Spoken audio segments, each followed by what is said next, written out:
प्रिय विद्यार्थियों, हर घर पाठशाला में आज आपकी पाठ्य पुस्तक अंतरा भाग 2 के काव्यखंड में संकलित केदारनाथ सिंह जी की कविता बनारस की व्याख्या और प्रश्नोत्तर लेकर मैं कुलदीप कुमार शांडिल्य प्रस्तुत हुआ हूँ। आइए विद्यार्थियों, बनारस कविता के खंड 5 और 6 की व्याख्या पढ़ते हैं। बनारस कविता का संक्षिप्त परिचय आप पूर्व में जान चुके हैं।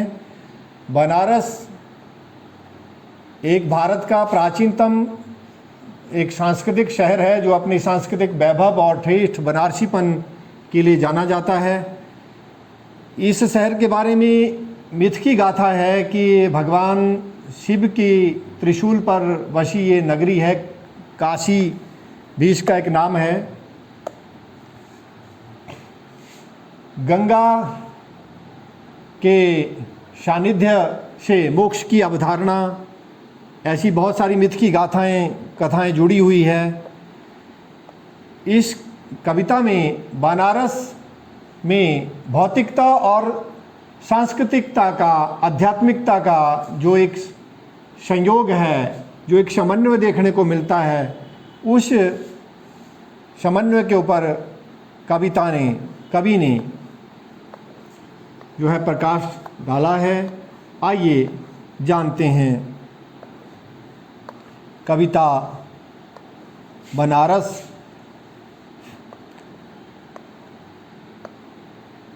कविता की व्याख्या पढ़ते हैं, जानते हैं, समझते हैं। कभी सही सांझ बिना किसी सूचना के घुस जाओ इस शहर में, कभी आरती के आलोक में जब आरती हो रही हो, संध्या की बेला हो, ढलती हुई सांझ, सही सांझ, बिना किसी पूर्व सूचना के, बिना किसी तैयारी के साथ, बिना किसी को बताए आप अचानक कभी बनारस शहर में जाओ, जब कभी आरती हो रही हो तो आप इसे अचानक देखो तो आप बनारस शहर में देखेंगे। अद्भुत है इसकी बनावट। बनारस शहर का जो ताना बाना है अद्भुत है। यहाँ भौतिकता और आध्यात्मिकता दोनों का ऐसा समन्वय देखने को आपको मिलेगा। आप देखेंगे संध्या के समय में लोग या आधा जल में है, आधा मंत्र में, आधा फूल में, ये आध्यात्मिक कार्यकलापों में, आधा शव में, आधा नींद में, आधा शंख में। अगर ध्यान से देखो तो यह आधा है और आधा नहीं है। भौतिकता में देखें तो आधा है, दिखाई देगा आपको, और जो आध्यात्मिक रूप है वो दिखेगा नहीं, तो आधा नहीं है। जो है वह खड़ा है बिना किसी स्तंभ के। जो है, जो भौतिक पक्ष है, जो दिख रहा है, जो है वह खड़ा है बिना किसी स्तंभ के। जो नहीं है उसे थामे हैं, और जो आध्यात्मिक पक्ष है, जो नहीं है, जो दिखाई नहीं दे रहा है, जो आध्यात्मिक है, वो उसको थामे हैं राख और रोशनी के ऊंचे ऊंचे स्तंभ, आग के स्तंभ और पानी के स्तंभ। ये आध्यात्मिक क्रियाकलाप, उन पर टिका हुआ है आध्यात्मिक रूप बनारस का। धुएं के, खुशबू के, आदमी के उठे हुए हाथों के स्तंभ, आदमी के ऊपर उठे हुए ऐसे हाथ जो मानो किसी अलक्षित सूर्य को, जो दिख नहीं रहा है, अलक्ष्य, लक्ष्य का अर्थ लाख, लक्ष्य का अर्थ देखना, अलक्षित जो दिखाई नहीं दे रहा है, ऐसे किसी अलक्षित सूर्य को अर्घ्य देता हुआ अर्घ्य शताब्दियों से, सैकड़ों वर्षों से ये बनारस शहर खड़ा है। इसी तरह गंगा के जल में अपनी एक टांग पर खड़ा है, भौतिकता पर टिका हुआ है। आध्यात्मिकता का उसको कोई पता नहीं है, और जो आध्यात्मिकता पर टिका है उसका भौतिकता से कोई लेना देना नहीं। अपनी एक टांग पर खड़ा है यह शहर, अपनी दूसरी टांग से बिल्कुल बेखबर। तो विद्यार्थियों, आइए इसकी व्याख्या अच्छे से जानते हैं। सर्वप्रथम आप जान लें कि कविता की व्याख्या करने से पूर्व प्रसंग जो है वो लिखते हैं। बनारस कविता का प्रसंग आप लिखें तो सर्वप्रथम पहले किताब का नाम, किताब की अध्याय या किताब का नाम के बाद फिर कवि और कवि की कविता का नाम, और उसके बाद कविता का मुख्य विषय या वो जो पंक्तियां हमको व्याख्यार्थ प्रदत्त हैं, व्याख्या के लिए दी गई हैं, उनमें क्या चर्चा, क्या उसका भाव है, उसका उल्लेख किया जाता है। तो उदाहरण स्वरूप आप देखिए, हमारा जो पाठ्य विषय है आज का, बनारस कविता की इन पंक्तियों का परिचय व्याख्या करने से पूर्व जब हम प्रसंग लिखें तो प्रस्तुत पद्यांश हमारी पाठ्य पुस्तक अंतराभाग 2 के काव्यखंड में संकलित केदारनाथ सिंह विरचित कविता बनारस से लिया गया है। प्रस्तुत पंक्तियों में कवि कहते हैं कि बनारस की जो सांझ है वो बहुत ही चित्ताकर्षक, चित्त को आकर्षित करने वाली होती है। बनारस की ढलती सांझ में अनेक रंग हैं। भौतिक पक्षों को यदि थोड़ा सा आप छोड़ें तो आध्यात्मिक आप अनेक रंग देखेंगे। कवि अपने पाठकों को इस बनारस की शाम का आनंद लेने के लिए आमंत्रित करता हुआ सा प्रतीत होता है। तो इस प्रकार प्रसंग लिखने के बाद फिर व्याख्या लिखते हैं। तो व्याख्या में आप देखें, कभी सही सांझ बिना किसी सूचना के घुस जाओ इस शहर में, कभी आरती के आलोक में, तब आप जाएंगे तो देखेंगे इसे अचानक देखो, अद्भुत है इसकी बनावट। या आधा जल में है, आधा मंत्र में है, आधा फूल में है, आधा शब में है, आधा नींद में है, आधा शंख में है। बोलचाल की भाषा है, तत्सम शब्दों का प्रयोग भी बीच बीच में हुआ है। आधा शंख में है, आधा ध्यान में है। और तो या अगर ध्यान से देखो तो यह आधा है और आधा नहीं है। जो है, जो दिख रहा है आपको भौतिक पक्ष, वो बिना किसी स्तंभ के खड़ा है। जो नहीं है उसको थामे है। राख और रोशनी के आध्यात्मिक क्रियाकलापों की, आध्यात्मिक कार्यकलापों की ये प्रतीक हैं। राख और रोशनी के ऊंचे ऊंचे स्तंभ, आग के स्तंभ, पानी के स्तंभ, धुएं और खुशबू के, आदमी के उठे हुए हाथों के स्तंभ, किसी अलक्षित सूर्य को देता हुआ अर्घ्य, शताब्दियों से इसी तरह गंगा के जल में अपनी एक टांग पर खड़ा है या शहर दूसरी टांग से बिल्कुल बेखबर। तो प्रिय विद्यार्थियों, आइए देखिए व्याख्या करेंगे। कब ऐसे आपको शिष्ट भाषा में, मर्यादित भाषा में ऐसे आपको अपनी व्याख्या लिखनी चाहिए, करनी चाहिए। कभी कहते हैं कि कभी ढलती हुई सांझ में यदि आप इस बनारस शहर में चुपचाप चले आएं तो यहाँ की सांझ को आप अपने अनोखे और असली रंग में देख सकते हो। यहाँ बनारस में सांझ कैसे होती है, सांझ के समय कैसे सांस्कृतिक कार्यकलाप होते हैं, इनको आप अच्छी तरह से देख सकते हो। संध्या समय रोशनी में नहाए अनेक मंदिरों में जब एक साथ आरती की धुन गूंज रही है, अनेकों लोग जो हैं धार्मिक क्रियाकलापों में लीन नजर आते हैं, तब यह शहर बहुत ही विचित्र सा लगता है कि आधा शहर जल में है, अर्थात गंगा के घाटों में स्नान, ध्यान, पूजा अर्चना आदि में बनारस के आधा लोग, बनारस का बहुत सारे जो लोग हैं वो इन आध्यात्मिक कार्यकलापों में लीन हैं। लोग मंत्रोच्चार करते हुए, पुष्पांजलि चढ़ाते हुए नजर आते हैं। लगता है आधा शहर फूलों में ढक गया है। आधा शहर फूलों में ढक गया है। आप देखेंगे यहाँ आधा शब में है, नींद में है, शंख में है, आधा है, आधा नहीं है, आधा मंत्र में है, आधा फूल में है।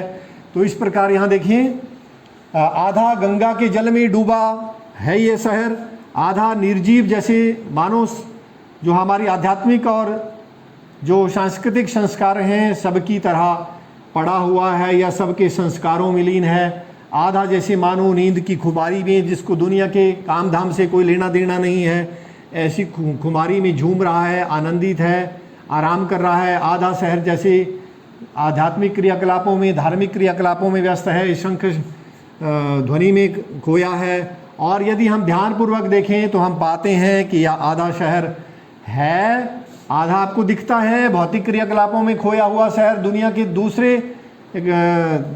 दूसरे समाज की तरह, दूसरे कल्चर की तरह आपको देखेंगे आधा है, और आप ध्यान से देखेंगे तो आधा नहीं है। कहने का भाव है कि आधा शहर आपको भौतिक काम धंधे में, दैनिक रोजी रोटी के काम धंधे में, दिनचर्या में लगा हुआ दिखाई देगा। आधा शहर मानो भौतिकता से परे परलोक सुधारने में, आध्यात्मिकता में तल्लीन है, ऐसा आप पाएंगे।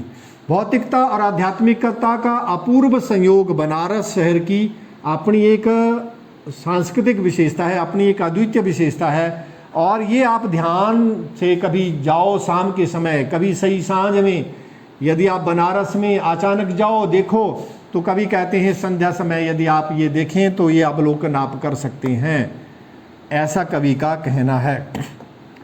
तो कविता की व्याख्या करने के बाद फिर कविता के संदर्भ में, जो काव्य सौंदर्य के संदर्भ में, शिल्प सौंदर्य के संदर्भ में महत्वपूर्ण जो बिंदु हैं उनका एक एक करके उल्लेख किया जाता है। जैसे आपकी ये जो कविता है, इस कविता का जब यदि हम अब देखें इसका काव्य सौंदर्य, इसका भाषा शिल्प की विशेषताएं, तो इस भाषा शिल्प की विशेषताओं के बारे में जब यदि हम लिखें विशेष रूप में, तो आप लिखें कविता मुक्त छंद में है, मुक्त छंद कविता है, सही सांझ में अनुप्रास अलंकार, और ये देश शब्द है, सही सांझ बोलचाल का शब्द है, देशी शब्द है, देशी भाषा का। शाम के समय बनारस का सजीव एवं मार्मिक चित्र अंकित किया है। बनारस, शाम के समय बनारस कैसा दिखाई देता है, उसका सजीव जीता जागता और हृदय को छू लेने वाला जो स्वरूप चित्र है वो इस कविता में अंकित किया गया है। पुनरुक्ति प्रकाश, आधा है आधा नहीं है, आधा, इस प्रकार पुनरुक्ति प्रकाश अलंकार का कई बार प्रयोग हुआ है। भाषा सरल है, बोलचाल प्रधान की है, तथापि बोलचाल और सरल प्रधान होने के बावजूद भी इसमें लाक्षणिकता विद्यमान है। आधा है आधा नहीं है, इसका मतलब भौतिक जो दुनिया है, भौतिक जो बनारस है वो दिख रहा है, वो आधा है और आधा नहीं है, वो आध्यात्मिक पक्ष है, तो लाक्षणिकता है।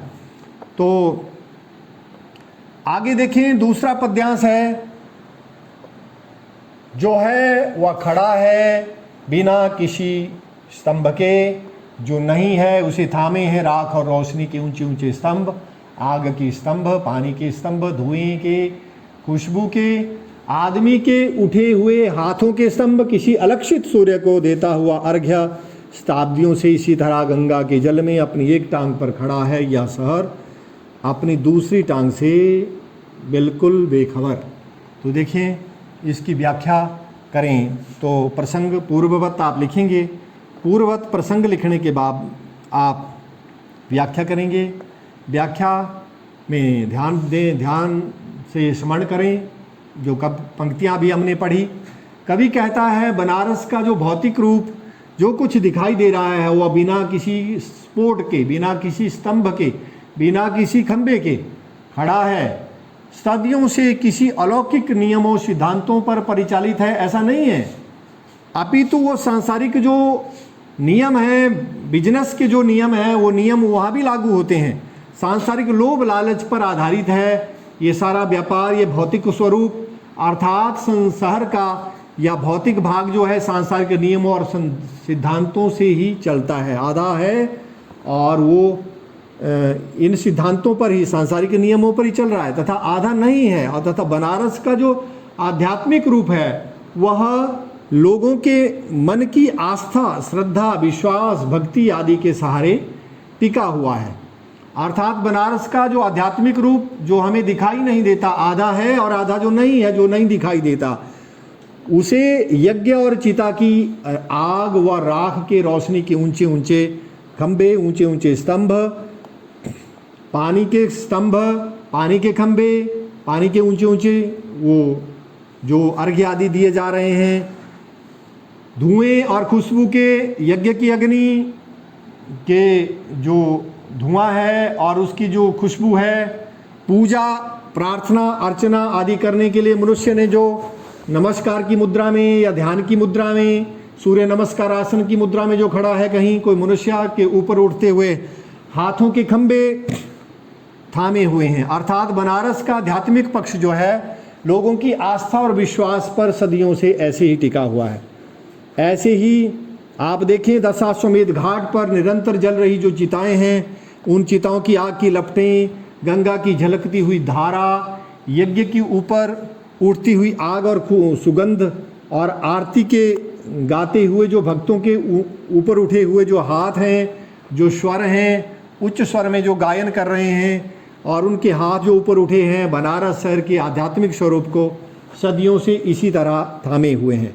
या बनारस शहर सदियों से अपनी एक टांग पर खड़ा है, लाक्षणिकता है यहाँ। अर्थात भौतिकता पर जो टिका हुआ बनारस का जो व्यापार मंडल है, जो बिजनेस कर रहे हैं, उनको आध्यात्मिकता से कोई लेना देना नहीं, उसको आध्यात्मिकता से बेखबर हैं। और जो आध्यात्मिकता से जिनको कोई लेना देना है, वो उनको भौतिकता से कोई लेना देना नहीं है, वो अपने दूसरे पक्ष से बिल्कुल बेखबर है। अनजान अदृश्य शक्ति का या सूर्य को जैसे अर्घ देता हुआ गंगा के जल में अपनी एक टांग पर खड़ा है, दूसरी टांग से बिल्कुल बेखबर। जैसे लोग गंगा में स्नान करते हुए अपनी एक टांग पर खड़े हो जाते हैं, किसी अलक्षित सूर्य को या परमात्मा को याद कर रहे हैं, प्रार्थना के लिए नमस्कार मुद्रा में खड़े हैं, उन्हें अपने दूसरे पैर का या दूसरी टांग का कोई ख्याल नहीं है। ऐसे ये बनारस शहर भौतिकता में जो खोया हुआ है, उसे आध्यात्मिकता से कोई लेना देना नहीं। जो आध्यात्मिकता में खोया हुआ है और उसे भौतिकता से कोई लेना देना नहीं। तो भौतिकता और आध्यात्मिकता का अपूर्व संयोग जो है, ये शहर बनाए हुए है। भौतिकता में खोए हुए लोग आध्यात्मिकता या आध्यात्मिक गतिविधियों से परे हैं, और आध्यात्मिकता में खोए हुए जो लोग हैं वो भौतिकता से बिल्कुल बेखबर हैं। यही अर्थ है, अपनी एक टांग पर खड़ा है यह शहर, अपनी दूसरी टांग से बिल्कुल बेखबर। ऐसा प्रतीत होता है कि आधा बनारस भौतिक क्रियाकलापों में व्यस्त है और आधा बनारस आध्यात्मिक क्रियाकलापों में व्यस्त है। तो इस प्रकार व्याख्या करने के बाद फिर काव्य सौंदर्य से संबंधित जो पक्ष हैं, उनको विशेष शीर्षक के अंतर्गत या कोई पंक्तियाँ आपको काव्य सौंदर्य के लिए प्रश्नोत्तर के रूप में लिखने के लिए आएँ, तो फिर आप काव्य सौंदर्य को स्पष्ट करें। इसके लिए आप ध्यान दें, बनारस कविता से संबंधित ये जो पद्यांश है, इसमें व्याख्या करने के बाद विशेष शीर्षक दे करके आप इस तरह से एक एक बिंदु, एक एक पॉइंट जो हैं वो आप इस प्रकार से उल्लेख करें उसका। बनारस में एक तरफ आध्यात्मिकता का दर्शन होता है, तो दूसरी तरफ आधुनिकता का, दोनों का एक अपूर्व संयोग इस बनारस शहर में देखने को मिलता है। ऐसा कवि ने वर्णन किया। यहाँ कवि का भाव यह है कि आधा बनारस आध्यात्मिकता में डूबा है, तो आधा रोजी रोटी जुटाने में दिन रात, जैसा देश दुनिया लगी हुई है वैसे वो भी शहर लगा हुआ है। शहर का यह मानवीयकरण हुआ है। ऐसा लगता है जैसे मनुष्य की तरह एक टांग पर खड़ा है कोई मनुष्य, ऐसा शहर को चित्रित किया गया है। तो शहर का ही मानवीयकरण हो गया है, एक टांग पर खड़े होते हुए उसे दिखाया गया है, जिसे अपने दूसरी टांग का कोई पता नहीं। भाषा खड़ी बोली है, मुक्त छंद है कविता, तत्सम प्रधान शब्दावली का प्रयोग भी हुआ है। साथ ही साथ देसी भाषा के शब्दों का प्रयोग, हिंदी में जो बोलचाल के शब्द होते हैं ऐसे शब्दों का प्रयोग भी हुआ है। ऊंचे ऊंचे ये पुनरुक्ति प्रकाश अलंकार भी यहाँ हुआ है, बिल्कुल बेखबर। जैसे जो पंक्तियाँ हैं, जो शब्द हैं, वहाँ अनुप्रास अलंकार की छटा जो है वो देखी जा सकती है। और आप देखें कि दृश्य बिंब भी उभरता है कि लोग कैसे स्नान कर रहे हैं, गंगा के गर्भ में कैसे सूर्य को अर्घ देते हुआ कोई व्यक्ति हाथ ऊपर उठाए हुए है। एक ऐसा दृश्य बिंब, दृश्य भी ऐसा इस कविता में सृजित हुआ है। तो ये रही कविता की व्याख्या। आइए इस कविता से संबंधित जो प्रश्नोत्तर हैं आपकी पाठ्यपुस्तक के प्रश्न संख्या 6 से लेकर के 8 तक, उनके उत्तर भी जान लेते हैं। सही सांझ में घुसने पर बनारस की किन किन विशेषताओं का पता चलता है। अभी आपने व्याख्या पढ़ी तो आप ध्यान दें। कवि के अनुसार सही सांझ में, ढलती हुई सांझ में यदि आप इस बनारस शहर में प्रवेश पाओगे, जाएंगे, आप देखेंगे तो उसे बनारस शहर की निम्नलिखित विशेषताओं का पता चलता है। पहली विशेषता है कि संध्या के ढलते समय यहाँ के मंदिरों में हो रही आरती के आलोक में सारा वातावरण जो है अलौकित हो जाता है। आरती के आलोक में बनारस शहर की भव्यता जो है अतुलनीय, दिव्य और अलौकिक हो जाती है। दूसरी विशेषता है संध्या समय यहाँ आने पर हम पाते हैं कि भौतिकता से परे आज भी यह शहर सांस्कृतिकता में और आध्यात्मिकता में खोया हुआ है, आध्यात्मिक और सांस्कृतिक क्रियाकलापों में खोया हुआ है। एक ओर जहाँ मंदिरों में आरती हो रही है, दूसरी ओर शमशान घाटों पर शवों का अंतिम संस्कार हो रहा है, जो जीवन की वास्तविकता और जीवन और मरण की सत्यता को स्पष्ट करता है। आगे देखें, संध्या समय में और क्या क्या विशेषता आपको नजर आएगी बनारस की। संध्या समय यहाँ आने पर हम पाते हैं, हम आप अब कभी जाते हैं तो हम पाएंगे या पाते हैं कि भौतिक परिवर्तन के इस दौर में भी, जब दुनिया में बहुत ज़्यादा परिवर्तन हो रहा है, भौतिकता में बहुत ज़्यादा जो है चमक दमक देखने को मिलती है। तो इस बनारस शहर में अपने प्राचीन सांस्कृतिक स्वरूप, अपने प्राचीन आध्यात्मिक विशेषताओं को आज भी ये बनारस संजोए हुए है, बचाए हुए है। अगला प्रश्न है प्रश्न संख्या 7। बनारस शहर के लिए जो मानवीय क्रियाएं, मानवीयकरण अलंकार करते हुए जो कवि ने मानवीय क्रियाएं बनारस शहर के लिए प्रयुक्त की गई हैं, उनका व्यंजनार्थ, उनका जो व्यंग्यार्थ है, उनका जो विशिष्ट अर्थ है वो क्या है, वो आप इस प्रश्नों के उत्तर में लिखेंगे। इस कविता में बनारस शहर के लिए 2 जगह मानवीय क्रियाएं प्रयुक्त हुई हैं। मानवीय क्रियाएं और उनका व्यंजनार्थ इस प्रकार है। इस महान पुराने शहर की जीभ किरकिराने लगती है। तो इस पंक्ति में का व्यंजनार्थ यह है कि बनारस में धूल भरी आंधियाँ चलती हैं। धूल भरी जब आंधियाँ चलती हैं तो सारे गली मोहल्लों में धूल भरी आंधियाँ के चलने से खाद्य पदार्थ और चलते फिरते जो भी लोग हैं उनका जो मुंह है, मुंह में रेत चली जाती है। खाद्य पदार्थों के कारण रेत मुंह में चली जाती है, जिसके कारण मुंह में किरकिराहट होने लगती है। पूरा शहर धूल से अट जाता है, अट गया है, परिप्लावित हो गया है। इस कारण शहर की जीभ किरकिराने लगती है। तो मानवीयकरण है, एक सटीक प्रयोग कवि ने यहाँ किया है। दूसरा प्रयोग किया है, अपनी एक टांग पर खड़ा है या शहर अपनी दूसरी टांग से बिल्कुल बेखबर। इस पंक्ति का व्यंजनार्थ यह है कि बनारस आध्यात्मिकता में इतना रत है कि उसे भौतिक जगत में हो रहे बदलावों से, उसके बारे में वो बिल्कुल बेखबर है। बदलावों के विषयों में ज्ञान ही नहीं है। बनारस अब भौतिकतावादी या आधुनिकतावादी शैली की तरफ भी अग्रसर है, फिर भी आध्यात्मिकता के रंग में रंगा हुआ जो बनारस है, वो बनारस दूसरे पक्ष से, भौतिक पक्ष से बिल्कुल अनजान है। भौतिक और आध्यात्मिक परंपराएं अलग अलग दिखाई पड़ती हैं।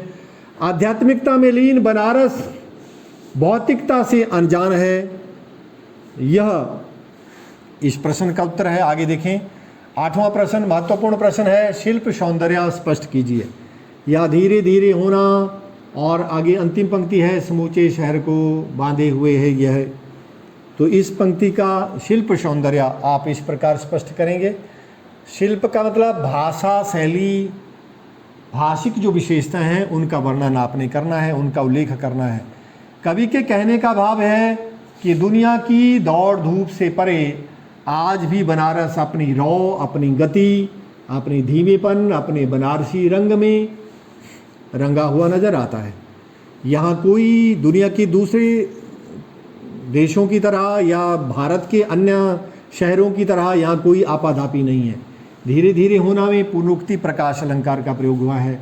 इसके माध्यम से कभी बनारस में हो रहे बदलावों की गति को व्यक्त किया है। धीमेपन को बनारस की विशिष्टता या विशेषता बताया गया है। भाषा सरल और बोलचाल प्रधान है, तथापि भाषा में लाक्षणिकता का भाव समाहित है। तो ये इस पंक्ति का शिल्प सौंदर्य आप स्पष्ट करेंगे। अगली पंक्ति है, अगर ध्यान से देखो तो आप पाएंगे आधा शहर है और आधा नहीं है। तो देखें इसका शिल्प सौंदर्य कैसे स्पष्ट करेंगे। इन पंक्तियों के माध्यम से कवि ने बनारस की विचित्रता को दर्शाया है। उसे यहाँ सब कुछ पूर्ण नहीं दिखाई देता है। बहुत कुछ ऐसा है जो कवि को आधा अधूरा नजर आता है, पूर्ण नजर नहीं आता है। कवि कहता है आधा है और आधा नहीं है। ऐसा बोलकर कवि भौतिकता और आध्यात्मिकता के संयोग को व्यक्त करता है। प्रतीकात्मकता का भाव भी इनमें विद्यमान है। अनुप्रास अलंकार की छटा भी इन पंक्तियों में देखी जा सकती है। आधा शब्द पंक्तियों में चमत्कार उत्पन्न करता है, जिसका व्यंजनार्थ विशिष्ट है। आधा है आधा नहीं है में लाक्षणिकता है। भाव भौतिकता और आध्यात्मिकता का अपूर्व संयोग बनारस शहर में दिखाई देता है। अब तीसरी पंक्तियां हैं, अपनी एक टांग पर खड़ा है या शहर अपनी दूसरी टांग से बिल्कुल बेखबर। तो इन पंक्तियों का शिल्प सौंदर्य जब आप स्पष्ट करेंगे तो आप लिखेंगे, ध्यान देंगे आप, अपनी एक टांग पर खड़ा है या शहर अपनी दूसरी टांग से बिल्कुल बेखबर। तो इन पंक्तियों में कवि ने भौतिकता और आध्यात्मिकता का अपूर्व समन्वय देखने को आपको बनारस शहर में मिलेगा, ऐसा कवि ने वर्णन किया है। और कवि यहाँ स्पष्ट उल्लेख करना चाहते हैं कि जो भौतिकता में जो खोए हुए लोग हैं उनको आध्यात्मिकता से वो बिल्कुल बेखबर हैं, और जिनको जो आध्यात्मिकता में खोए हुए हैं वो भौतिकता से बिल्कुल बेखबर हैं। तो यहाँ मानवीय कर्ण अलंकार का सुंदर प्रयोग हुआ है। अपनी एक टांग पर खड़ा है यह शहर, शहर को ही एक टांग पर खड़ा हुआ मनुष्य की तरह दिखाया है। मानवीय कर्ण अलंकार है, बिल्कुल बेखबर में अनुप्रास अलंकार है, बिल्कुल बेखबर में अनुप्रास अलंकार है। तो इस प्रकार आप देखेंगे बोलचाल के शब्दों का प्रयोग हुआ है, बोलचाल के शब्दों का प्रयोग हुआ है, और भाषा में जो है भाषा खड़ी बोली है, बोलचाल के शब्दों का प्रयोग भी हुआ है। तो इस प्रकार आप प्रश्नोत्तर लिखेंगे। मैं आशा करता हूँ आप मेरे द्वारा की गई कविता की इस व्याख्या को अच्छे से समझे होंगे। प्रश्नोत्तर काव्य सौंदर्य अच्छे से आपने जाना होगा। इस आपकी पाठ्यपुस्तक से संबंधित अन्य विषयों की वीडियो देखने के लिए आप मेरे YouTube channel Kuldeep arts classes में आप जाएं, और कुलदीप आर्ट्स क्लासेस में जाकर के आप अपने कक्षा से संबंधित जो आपका पाठ्य विषय है उनसे संबंधित विभिन्न प्रकार की जो वीडियो हैं उनको देखें, और अपनी राय जो है कमेंट के रूप में मुझे अवश्य दें। मैं उम्मीद करता हूं कि ये व्याख्या और ये प्रश्नोत्तर आप अच्छे से समझे होंगे। आप घर में सुरक्षित रहें, अध्ययनशील रहें। धन्यवाद।